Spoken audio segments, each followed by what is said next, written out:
வணக்கம் நண்பர்களே. அதிமுக கூட்டணிக்கு பாமக போக போறதா தகவல்கள் வந்துட்டு இருக்கு. ஒருவேளை பாமக இப்படி அதிமுக கூட்டணிக்கு போகும் பட்சத்துல அது பாஜகவுக்கு நம்பர் ரீதியா பெரும் பின்னடைவா மாறும் அப்படிங்கிற தகவலும் வெளியே வந்துட்டு இருக்கு. அதிமுக பாமக கூட்டணி கிட்டத்தட்ட இறுதி கட்டத்தை எட்டியிருக்கு. அதிமுக சார்பா பாமக நிறுவனர் மருத்துவர் ராமதாஸ் அவர்கள் கிட்ட பேச்சுவார்த்தை நடந்துட்டு வருது. இப்போ வைக்கும் கூட்டணியை 2026லயும் தொடரலாம். நாம சேர்ந்து போட்டியிட்டா சில இடங்கள்ல 2ஆம் இடம் கிடையாது, வெற்றி பெறும் வாய்ப்பு கூட கிடைக்கும். ஆனா பாஜகவோட கூட்டணி வச்சா அதுக்கு வாய்ப்பு இல்லை அப்படின்னு சொல்லப்பட்டிருக்கு. அன்புமணி அவர்கள் கிட்ட பேசுங்க, நீங்கள் விரும்பும் தொகுதியை கண்டிப்பா கொடுக்கிறோம் அப்படின்னும் அதிமுக சார்பா பேசப்பட்டு வருதாம். 2026 தேர்தல்ல அதிமுக கூட்டணி நல்ல பலன் தரும் அப்படின்னும் கட்சிக்காரர்கள் சொல்றாங்க. அப்படிங்கிற காரணத்தால அதிமுக கூட்டணி வைக்கிறதுக்கு பாமக முடிவு செஞ்சும் இருக்காங்களாம். 7 லோக்சபா சீட், 1 ராஜ்யசபா சீட் அப்படின்னும் கூட்டணி உறுதியாக இருக்கிறதாகவும் சொல்லப்படுது. இன்னைக்கு பெரும்பாலும் இந்த அறிவிப்பு வெளியாகலாம் அப்படின்னு எதிர்பார்க்கப்படுது.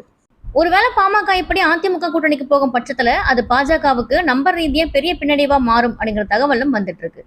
பாமக 2021 சட்டசபை தேர்தல்ல வாங்கிய வாக்கு சதவீதம் 3.80% தான்.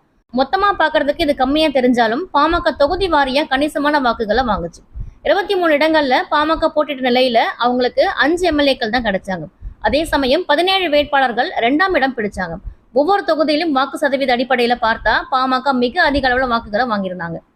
அதுல கும்மிடிப்பூண்டி, பூந்தமல்லி, திருப்பூர், சோளிங்கர், காஞ்சிபுரம், ஆற்காடு, திருப்பத்தூர், பெண்ணாகரம், தர்மபுரி, கீழ்பெண்ணாத்தூர், வந்தவாசி, செஞ்சி, மயிலம், சங்கராபுரம், மேட்டூர், சேலம் மேற்கு, ஆத்தூர், ஜெயங்கொண்டம், விருதாச்சலம், நெய்வேலி, மயிலாடுதுறை, கீழ்வேலூர் உள்ளிட்ட 22 தொகுதிகள்ல 20% மேல பாமக வாக்கு சதவீதம் பெற்றது.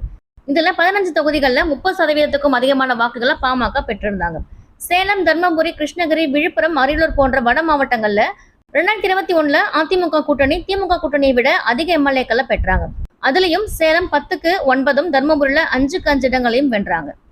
இதுக்கு காரணம் பாமகவின் வாக்குகள். சேலம், தர்மபுரியை தூக்குறதுக்கு அதிமுகவுக்கு உதவியா இருந்ததே பாமக தான். பாமக இப்படி பல தொகுதிகளை 2ஆம் இடம் பிடிச்சது, 30+ வாக்குகளை பெற்றதுதான் அதிமுகவோட வெற்றிக்கு காரணம். முக்கியமா வன்னியர்கள் அதிகமா இருக்கக்கூடிய வடக்கு மண்டலத்துல பாமக தீவிர ஆதிக்கம் செலுத்துச்சு. பாமக தான் 2ஆம் இடம் பிடிக்க போகும் கட்சியை தீர்மானிக்குது அப்படிங்கிறது உறுதியாகி இருக்கு.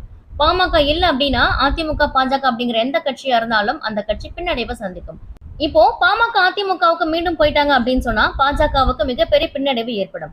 அதுலயும் வடக்கு மாவட்டங்கள்ல 2ஆம் இடம் கூட பிடிக்க முடியாத சூழல் பாஜகவுக்கு ஏற்படலாம்.